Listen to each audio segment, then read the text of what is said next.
Bismillahirrahmanirrahim. Assalamualaikum warahmatullahi wabarakatuh.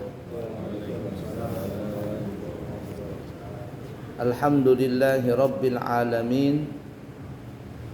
Allahumma fasalli wa sallim ala sayyidina wa nabiyyina wa maulana Muhammadin wa ala alihi wa ashabihi wa azwajihi wa dzurriyyatihi wa man tabi'ahum bi ihsanin ila yaumiddin, amma ba'du.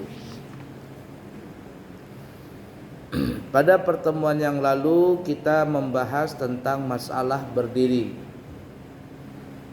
Jadi kita bahas pada pertemuan yang lalu bahwa salat fardu itu wajib dilaksanakan berdiri secara tegak, lil qadir, bagi yang mampu berdiri. Kalau tidak mampu dia berdiri tegak, maka dia wajib berdiri walaupun dengan cara membungkuk. Ya, jangan mentang-mentang aduh sakit duduk langsung, nggak bisa. Ada aturan mainnya. Jadi berdiri tegak kalau nggak bisa, maka dengan cara berdiri sambil membungkuk. Walaupun menggunakan tongkat, walaupun menggunakan memegang dinding dan sebagainya. Kalau tidak mampu dia berdiri dengan cara membungkuk, maka dia selanjutnya berdiri dengan apa yang kemarin? Masih ingat? Nah, pasti lupa. Berdiri dengan lutut. Coba contohkan kemarin gimana? Itu duduk namanya. Nah, begitu. Berdiri sambil pakai lutut. Kalau tidak bisa berdiri pakai lutut, maka boleh dia duduk. Dan cara duduk yang paling afdal adalah duduk iftirash. Duduk seperti orang melaksanakan tasyahud awal. Kalau tidak bisa duduk iftirash, maka dia boleh bersila, selonjoran juga boleh. Tahu selonjoran? Behunjur jar orang banyak. Pakai bangku juga boleh, nggak apa-apa. Kalau kita pergi berangkat umrah tuh, banyak sekali orang salat pakai bangku, ya. Yang andainya orangnya sehat aja jalan, tapi ketika sholat ambil bangku duduk di ya tidak boleh. Kalau nggak sakit ya boleh, tapi kalau memang sakit ya sholat pakai bangku boleh. Kalau tidak bisa sholat pakai bangku, tidak bisa sholat pakai duduk, maka boleh dia sholat sambil berbaring dengan lambung yang kanan. Jadi kalau kiblat ke sana arah barat ya. Di sana arah utara. Sana selatan. Betul kan? Nah, jadi kepala kita di utara, kaki kita di selatan. Jadi begini modelnya, menghadap ke sana. Kayak orang masuk dalam kubur itu loh. Kan ya? Lambung kanan di bawah. Kalau nggak bisa, lambung kiri yang di bawah alias di tanah. Kalau tidak mampu juga, maka dia salat dengan cara bertelentang, kepala diangkat. Yang paling enak itu kayak rumah sakit tuh loh. Ada dia punya tempat tidur bisa diangkat begini. Kalau enggak diganjal dengan bantal kepalanya. Gak mampu juga umpama digip, naudzubillah min dzalik, nasallallahu alaihi, dia punya leher digip, maka ya sudah bertelentang biasa saja. Kalau seandainya dia tidak juga mampu bertelentang dengan pakai kepala diangkat, ya sudah.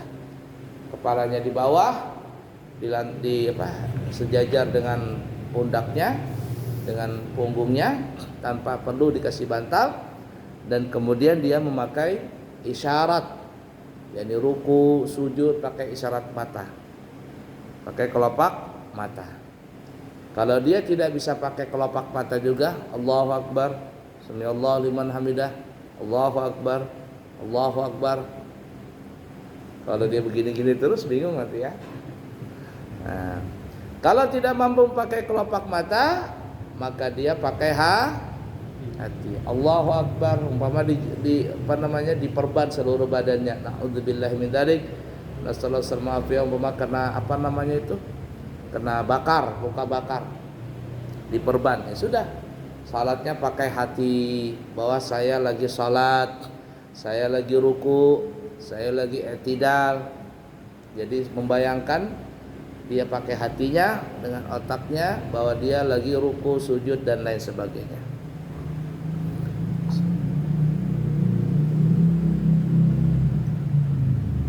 Tapi menurut menurut Imam Hanafi, yang terakhir ini salat pakai hati nggak perlu lagi dilaksanakan. Jadi kalau seluruh panca inderanya orang itu nggak bisa berfungsi, cuman hati saja, maka kata Imam Hanafi, dalam mazhab Hanafi tidak perlu disolatkan.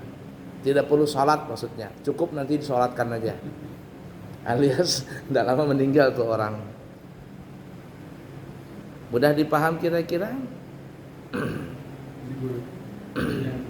dalam keadaan sakit sholatnya berbaring. Yang belum tanyakan itu cara berwudunya. Baik. Kalau ada orang sakit, jika dia mampu berwudu maka berwudu dia. Walaupun dengan cara dibantu. Walaupun dengan cara disiramkan dan digosokkan badannya. Umpama ada seorang bapak, dia sakit umpama, tapi mampu berwudu. Dia nggak kedinginan berwudu, cuman nggak mampu berjalan dan sebagainya. Berwudulah dia. Lalu siapa yang mewudukan? Umpama yang menyiramkan adalah istrinya yang menyiramkan airnya. Dia gosok sendiri, kan pakai gayung, pakai ember gitu. Kalau nggak mampu juga gosok, mungkin anaknya yang menggosokkan, boleh. Maka salatnya seperti itu, wudunya seperti itu. Kalau nggak mampu juga, maka gunakan tayamum.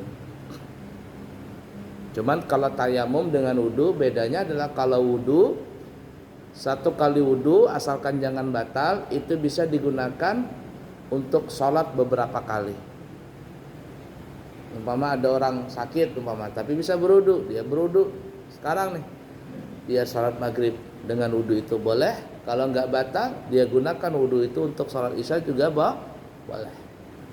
Tapi kalau tayamum hanya untuk satu kali sholat fardu.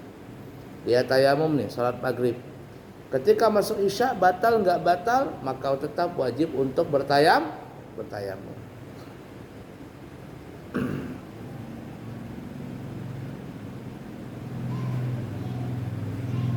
Kita usapkan aja Bu. Di umpamanya air kita usapkan aja di wajahnya. Iya, tapi harus mengalir begini. Ya, jangan seka dengan disiram beda. Kalau seka itu kan pakai kain basah saja, dilap begitu, itu seka namanya. Tapi kalau mengalir itu airnya bergoyang di sini. Nah, di tangan ini bergoyang, baru bisa diusapkan ke wajahnya. Sayang. Atau kalau mau enak pakai semprotan, meneteskan ya, baru tinggal gosok.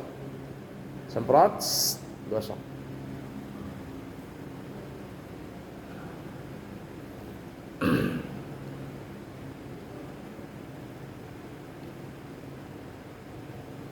Udah dipaham kira-kira? Baik, ada pertanyaan lagi? Gak ada ya? Baik, kita lanjut ya.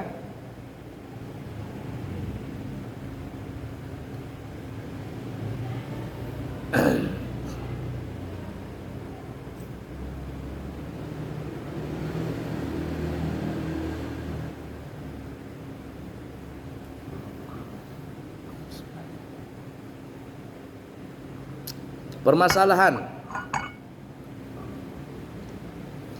jika dalam keadaan sakit dan tidak ada kemungkinan untuk mengobati penyakitnya kecuali dengan duduk atau berbaring, maka diperbolehkan salat fardu dengan cara duduk atau berbaring tanpa wajib mengqadha. Kata dokter nih ya, kamu jangan berdiri, kamu duduk saja karena ini tulangnya patah umpama kakinya. Kata dokter, jadi kakimu yang kanan ini jangan digerak-gerakkan dulu. Nah, dalam kondisi seperti itu kan dia tidak bisa berdiri. Karena kalau berdiri nanti gak sembuh-sembuh. Jadi kata dokter, duduk saja. Dalam kondisi seperti itu, maka dia salat sambil duduk. Begitu juga umpama ada orang yang kena gip di leher. Lehernya naudzubillah min dzalik, nasallallahu assalamah wal afiyah, patah umpama. Atau apanya lah dia patah punya tulang, naudzubillah min dzalik. Kata dokter, kamu jangan berdiri, jangan duduk, jangan kemana-mana. Karena nanti kalau berdiri atau apa goyang, bergeser lagi tulangnya. Tulangnya belum nyambung lagi. Nah, dia berbaring itu umpama selama 1 minggu dan sebagainya. Dalam kondisi seperti itu, sholatlah dengan sambil berbaring. Sah sholatnya tanpa perlu diqadha.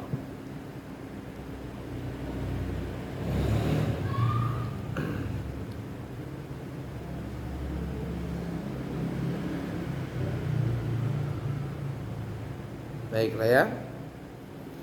Kemudian jika sholat berjamaah tidak mampu berdiri, sedangkan jika sholat sendirian dia mampu berdiri, maka boleh baginya untuk sholat berjamaah dengan cara duduk dan tidak wajib mengqadha. Dan lebih utama dalam masalah ini adalah sholat dengan cara munfarid. Ada orang lucu nih ya, kalau dia sholat sunnah dia mampu berdiri, tapi kalau dia berjamaah dia tidak mampu berdiri, dia duduk. Ada nggak benar seperti itu? Kalau sholat sunnah bisa berdiri, tapi ketika sholat fardu nggak mampu berdiri. Kenapa? Karena mungkin kalau sholat sendiri, sholat sunnah, dia yang mengatur waktunya, dia yang mengatur gerakannya, dia mengatur bacaannya. Jadi kan dia tahu nih berapa kadar kemampuannya di dalam berdiri ketika sholat sunnah. Tapi kalau berjamaah belum tentu dia mampu berdiri. Kenapa? Namanya salat berjamaah terkadang tergantung bacaan imam. Kalau bacaan imamnya panjang, dia nggak mampu berdiri, menggigit dia punya lutut bisa jatuh. Nah, kalau seandainya memang dia tidak mampu berdiri dalam salat fardu, maka boleh salat duduk. Walaupun umpama tadi salat sunnah dia mampu berdiri. Udah dipaham kira-kira? Kenapa? Karena kalau salat sunnah mungkin dia bisa mengontrol keadaan dirinya sendiri. Tapi kalau berjamaah, yang namanya berjamaah itu kan ikut orang. Kalau yang namanya ikut orang ya mau nggak mau ikut semua gerakan, bahkan lama atau cepatnya dalam salat berjamaah itu ya tergantung imam. Tapi kalau seandainya dia tidak mampu berjamaah juga, ya sudahlah, salatnya sendiri saja nggak mampu, nggak apa-apa. Ya, salatnya sendiri.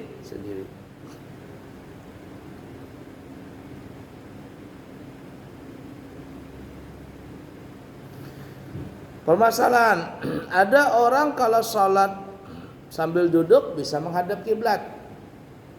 Tapi kalau dia berdiri tidak bisa menghadap kiblat. Maka salatnya adalah boleh dengan cara berduduk. Umpama nih ya, ada orang di penjara. Di penjaranya ruangannya kecil sekali, hanya bisa duduk saja, nggak bisa berdiri. Saya ada nonton film itu ya, entah benar atau tidaknya wallah alam, penjara yang sangat kejam. Ya, tidak ada pri kepenjahatan. Jadi kalau sudah masuk penjara itu dimasukkan dalam ruangan sempit. Ruangan sempit, hanya cuman sebisa bergerak saja sebesar badan. Ya, cuman segini aja ruangannya. Cuman hanya bisa duduk gitu, tidak bisa berdiri, duduk begitu. Kalau seandainya dia tidak bisa berdiri dengan kondisi sempit, hanya bisa duduk, ya sudahlah. Dia sholat sambil duduk, walaupun dia tidak sakit, tapi karena kondisinya seperti itu, mau tidak mau, hukumnya adalah boleh sholat sambil duduk.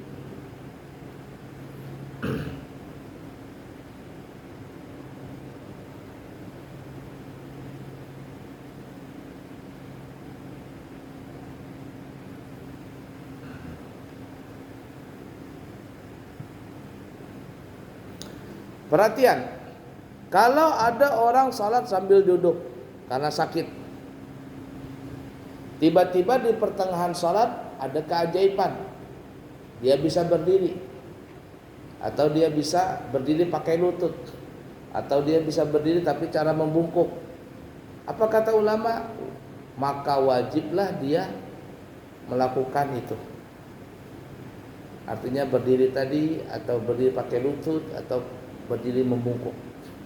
Siapa tahu aja kan ya, ada orang sholat begitu pakai kursi roda, tiba-tiba datang keajaiban karena dia sering berdoa sama Allah Ta'ala dan sebagainya. Tiba-tiba dia bisa berdiri, pertengahan sholat nih dia mampu berdiri, maka wajib baginya sholat sambil berdiri. Kenapa? Karena keuzuran yang diperbolehkan bagi dia untuk duduk telah hilang, atau telah sirna, atau telah sembuh. Begitu juga sebaliknya, begitu yang lain maksudnya. Dia berbaring, tiba-tiba dia bisa terlentang. Dari terlentang tiba-tiba dia bisa duduk. Dari duduk dia bisa berdiri. Pokoknya kalau dia ada merasa sehat, merasa kuat, maka dia wajib melakukan dengan cara yang dia mampu. Walaupun itu di pertengahan sholat.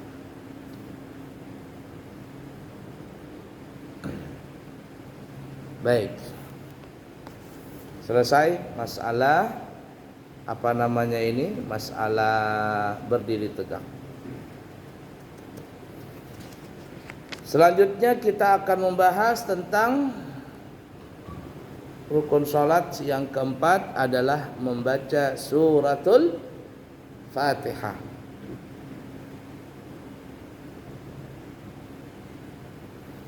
Nah, jadi ini hukumnya wajib baca Fatihah ya.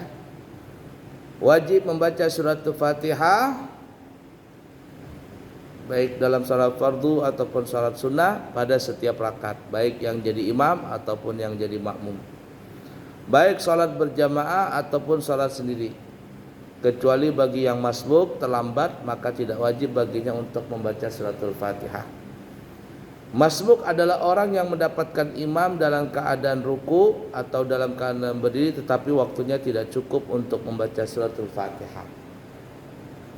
Nanti kita akan bahas ya masalah masbuk, orang yang ketinggalan Fatihah.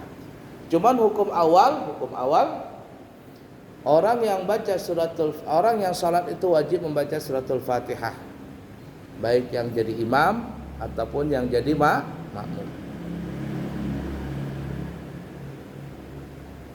Dalilnya adalah dalam Imam Bukhari Muslim, la salata liman lam yaqra fiha bi Fatihatil kitab. La salata liman lam yaqra fiha bi Fatihatil kitab. Tidak disebut orang itu salat kalau dia tidak baca suratul Fatihah. La salata liman lam yaqra fiha bi Fatihatil kitab. Dalam riwayat yang lain dikatakan la tujzi'u salatun la yuqra fiha bi Fatihatil kitab. La tujzi'u salatun la yuqra fiha bi Fatihatil kitab. Tidak dikatakan salat sempurna orang yang tidak baca Fatihah. Jadi hukumnya wajib setiap rakaat, mau yang imam ataupun yang makmum.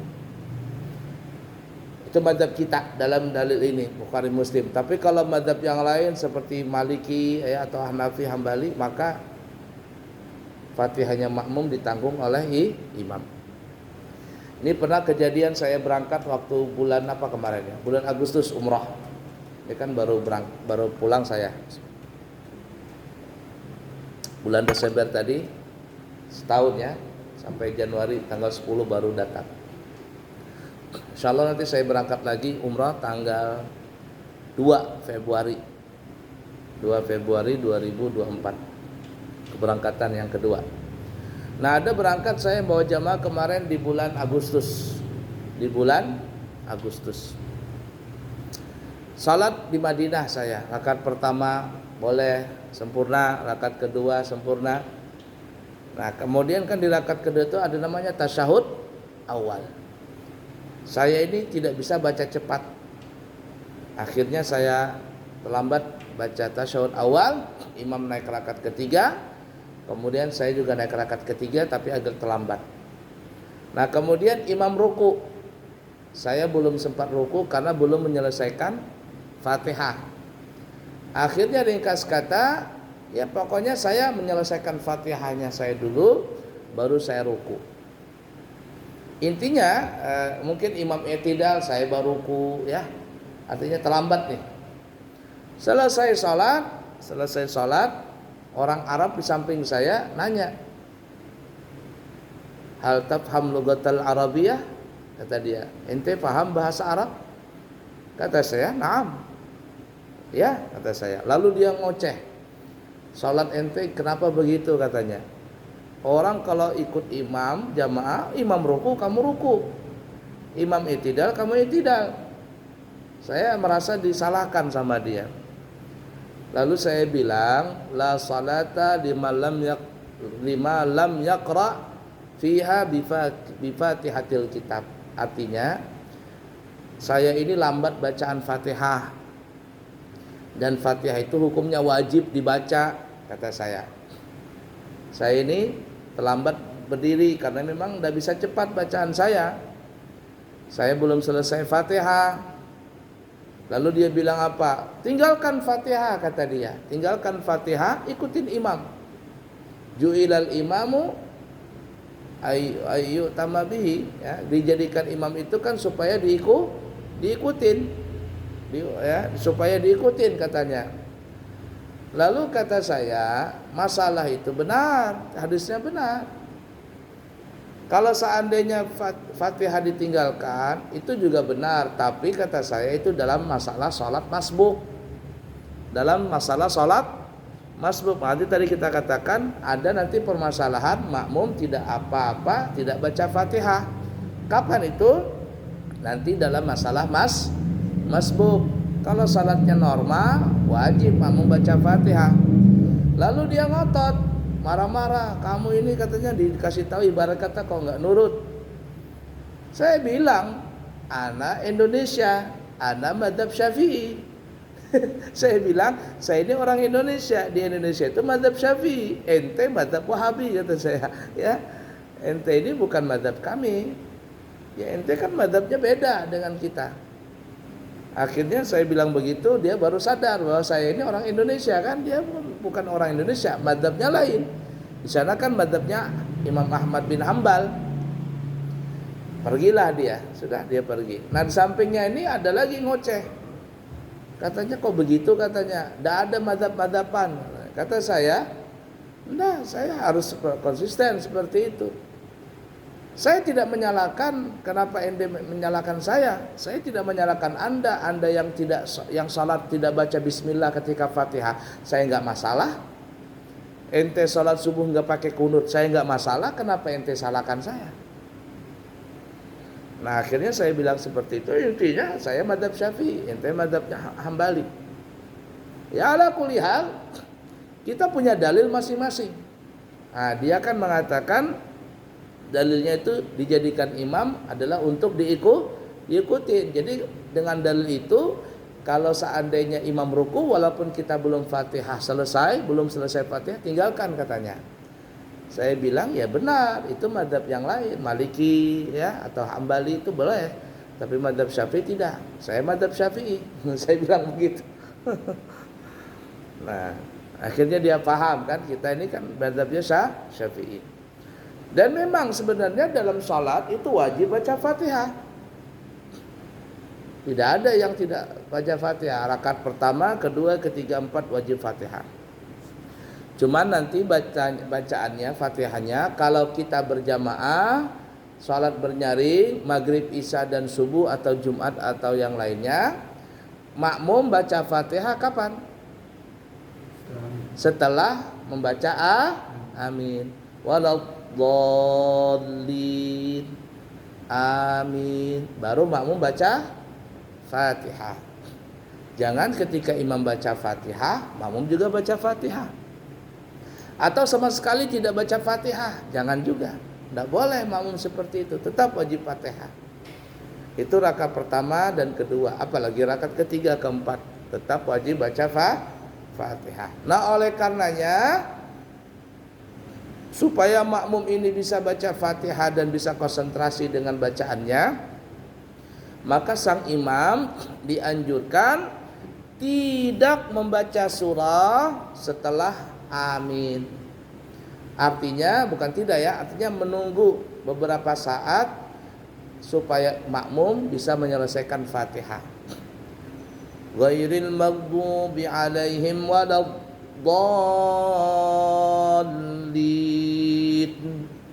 Amin. Sama-sama kan ya? Makmum baca Fatihah. Imam jangan baca surah dulu, diam dulu. Kurang lebih 15 detik lah. Sekira-kira makmum bisa menyelesaikan Fatihahnya. Setelah makmum menyelesaikan Fatihahnya, baru imam nyambung surah atau nyambung ayat. Bismillahirrahmanirrahim dan seterusnya. Kenapa begitu? Tujuannya adalah ketika nanti imam baca surah, makmum tidak lagi membaca Fatihah dan si makmum hanya terfokus mendengarkan bacaan sang imam. Tapi kenyataannya di mana-mana kita imam, termasuk di Mekah dan Madinah ya. Ya karena kan berbeda madzhab ya. Itu setelah amin langsung aja baca surah. Apalagi salat tarawih. Belum selesai amin, imamnya sudah langsung baca surah. Amin, bismillahirrahmanirrahim. Belum lagi selesai makmum Fatihah. Makmum baca amin. Nah, jadi afdalnya dan sunnahnya adalah rakaat pertama, rakaat kedua setelah amin, imam tidak langsung membaca surah, tetapi dia berdiam sebentar, kurang lebih 15 detik. Lalu setelah itu kira-kira selesai makmum membaca Fatihahnya masing-masing, baru kemudian si imam membaca surah atau membaca ayat. Itu begitu caranya ya. Tapi kalau rakaat ketiga, rakaat keempat atau salat zuhur, salat asar yang tidak ada suaranya, ya sudah dari awal masing-masing imam dan makmum baca Fatihahnya sendiri-sendiri.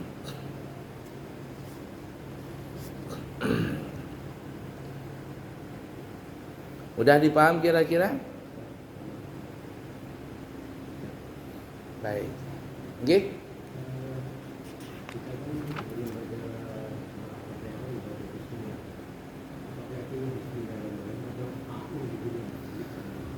Kalau dalam mazhab kita dianjurkan dulu baca a'udzubillahi minasyaitonirrajim, tapi tidak nyaring. Jangan imamnya a'udzubillahi minasyaitonirrajim. Enggak usah, pelan saja. Tapi ketika bismillahnya barunya nyaring. Begitu juga makmum. Disunahkan juga baca a'udzubillah sebelum basmalah. Iya. Disunahkan ya, baca a'udzubillah. Wa idza qara'tal Qur'ana fasta'id billahi minasyaitonir rajim. Apabila kalian baca Al-Qur'an, maka bacalah dan berlindunglah kepada Allah dari syaitan yang terkutuk. Membaca a'udzubillahi minasyaitonir rajim. Udah ya? Mungkin ada yang bertanya, kok di Mekah itu Madinah kenapa enggak baca bismillah ketika Fatihah? Sebenarnya mereka baca bismillah tapi tidak nyaring. Nah ya, suaranya pelan. Memang di situ perbedaannya. Di perbedaannya ada yang sunnah nyaring, ada yang tidak. Kita mazhab Syafi'i bismillahnya nyaring. Kalau mazhab yang lain bismillahnya tidak nyaring, tapi tetap membaca. Bismillahirrahmanirrahim. Alhamdulillahi rabbil alamin. Kalau kita di Madinah itu ya, dengar saya kalau dekat mikrofon, imamnya itu kedengaran banget baca bismillah. Bismillahirrahmanirrahim. Alhamdulillahi rabbil alamin. Ar-Rahmanir-Rahim. Nah, tapi kalau ada orang tidak baca bismillah sama sekali, Allahu Akbar. Alhamdulillahi rabbil alamin, tidak baca bismillah, maka nanti akan jadi permasalahan, tidak sempurna baca Fatihahnya. Karena Fatihah itu berapa ayat? Berapa ayat? 7 ayat. Kalau dia tidak baca basmalah berarti cuma 6 ayat dia baca. Nah, bagaimana itu? Insya Allah nanti kita akan bahas lebih lanjut di pertemuan yang berikutnya ya, insya Allah. Tentang Fatihah, tentang ayat-ayat Fatihah itu, insya Allah ya. Baik, cukup sekian dulu. Masih ada pertemuan sekali lagi nggak kira-kira? Tanggal 2 sempat ya. Tanggal 2 pagi, tanggal 2 siang maksudnya saya berangkat bawa jamaah. Kembali tanggal 16 insya Allah. Jadi kurang lebih 15 hari meninggalkan Balikpapan. Insya Allah ya. Siapa tahu ada yang kepingin berangkat umrah tanggal 2 itu masih ada seatnya ya. Masih ada seat yang kosong, harganya 32 juta sudah dari Balikpapan. Dan yang kepingin berumrah bulan Ramadan 13 hari Lailatul Qadar, kita buka harga 42 juta. Beda 10 juta karena di bulan Ramadan padat ya. Kemudian siapa tahu ada yang kepingin berhaji langsung tanpa nunggu tahun ini, kita buka dengan harga 195 juta rupiah. Di tempat lain harganya sudah 250, 300 dan seterusnya. Kita masih bisa bertahan di harga 195 juta rupiah. Siapa tahu di belakang rumah nyangkul-nyangkul dapat emas 10 kilo. Jangan dibawa kawin, langsung berangkat haji dulu. Ya. Baik ya, cukup sekian, semoga ada manfaatnya. Subhanakallahumma wa bihamdika asyhadu an la ilaha illa anta astaghfiruka wa atubu ilaihi wa akhiru kalam. Wassalamu alaikum warahmatullahi wabarakatuh.